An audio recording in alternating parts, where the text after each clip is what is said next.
परिस्थिती आपल्यासमोर आलेली आहे. म्हणजे एका पेपरनंतर दुसरा एवढा मोठा पेपर जो फुटत असेल आणि त्याची माहिती जर कधी पेपर होण्याआधीच पब्लिकमध्ये जात असेल तर हा अत्यंत चिंताजनक विषय आहे. कारण TETची परीक्षा दिल्यावरती शिक्षक जे आहे ते सरकारी शिक्षण संस्थांमध्ये निमशासकीय शिक्षण संस्थांमध्ये शिक्षण घेण्यासाठी एलिजिबल होत असतात.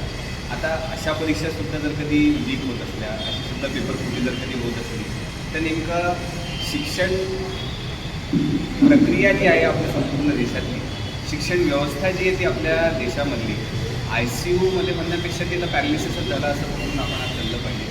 कारण ज्या प्रकारचा हलगर्जीपणा सरकार या सर्व प्रक्रियेबद्दल दाखवून राहिलेलं आहे, आम्हाला असं वाटायला लागलं आहे की सरकारलाच हवं आहे की त्यांची जनता शिकलेली नको, त्यांची जनता साक्षर नको, त्यांना पदवी नको, जॉब आम्हाला देता येत नाही, त्याच्यामुळे जनता शिकून करणार काय, अशा प्रकारचे हळूहळू पावलं जी आहे ते सरकार उचलताना आपल्याला दिसतंय. मी आपल्याला पुन्हा एकदा सांगू इच्छितो की हे निर्णय किंवा ही सगळी पेपरफुटी जी आहे ती काही परस्पर झालेली नाही. यांनी एस्टॅब्लिश केलेल्या अथॉरिटीजमधनं जेव्हा या अथॉरिटीजला पूर्ण ताकद दिली जाते, या अथॉरिटीजच्या सिक्युरिटीमार्फत झालेली ही लीक आहे. आणि सामान्य जनतेने हे समजणं गरजेचं आहे सध्याच्या घडीला की जर कधी आपली मुलं चांगल्या प्रकारचं शिक्षण घेऊ शकली नाही, त्या डिग्रीचा काही अर्थ नसला तर आपल्या मुलांना जे आहे ते कशा प्रकारच्या नोकऱ्या कराव्या लागतील याचा अंदाज राहणार नाही. जडणघडणासाठी विद्यार्थी प्रोफेशनल एज्युकेशन घ्यायचा प्रयत्न करतो, शिक्षक बनण्याचा प्रयत्न करतो, डॉक्टर बनण्याचा प्रयत्न करतो, वकील बनण्याचा प्रयत्न करतो, अनेक स्वप्न आपली विद्यार्थी पाहतात.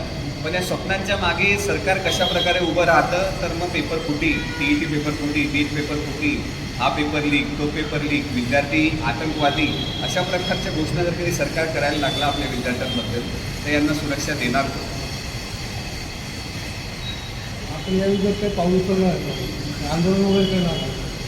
आंदोलन जे आहे ते काँग्रेस पक्ष ठिकठिकाणी, तिकडे शिक्षणाची गंगा मोठ्या प्रमाणात वाहत आहे. काँग्रेस पक्ष आपण पाहत असाल की तिकडे काँग्रेस पक्ष अग्रेसरपणे जे आहे तिकडे आंदोलनं घेत आहे. आणि आम्हीसुद्धा आमची भूमिका तीव्रच आहे. पण सध्या आमच्यावरती SIRची ताकदी तलवारसुद्धा आहे.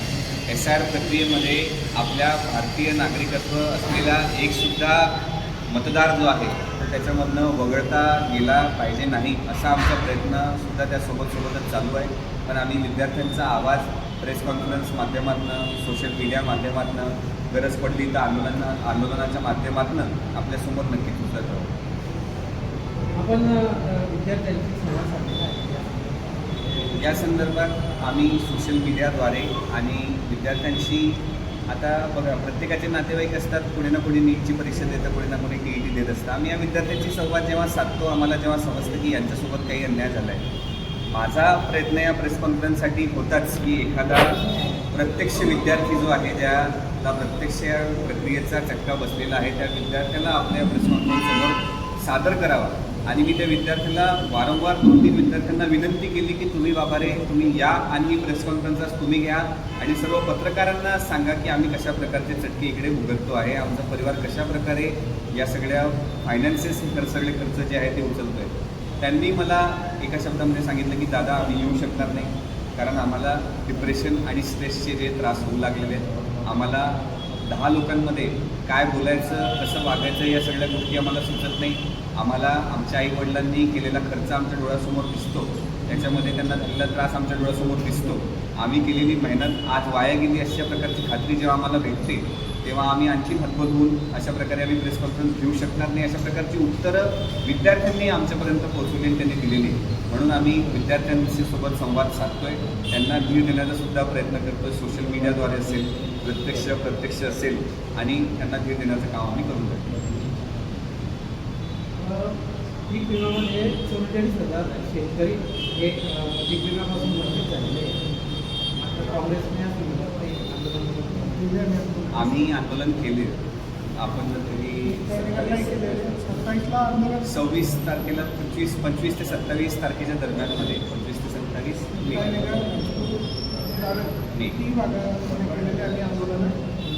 आम्ही 3 ठिकाणी आंदोलन केलेलं आहे. आणि या संदर्भात कलेक्टर महोदयांना आणि जिल्हा कृषी अधिकारी महोदयांना एक सपशेल निवेदनसुद्धा दिलेलं आहे की विमा क्षेत्र ज्यांचं वगळण्यामध्ये आलेलं आहे किंवा विम्यापासून ज्या ग्राह्य शेतकऱ्यांना वंचित ठेवण्यात आलेलं आहे त्यांची पडताळणी पुन्हा तुम्ही करा आणि शेतकऱ्यांवरती अन्याय होणार नाही अशा प्रकारची भूमिका आपण घ्या अशा प्रकारचं निवेदन सुद्धा आम्ही कलेक्टर महोदय आणि जिल्हा कृषी अधिकारी यांना सुपूर्द केलेलं आहे.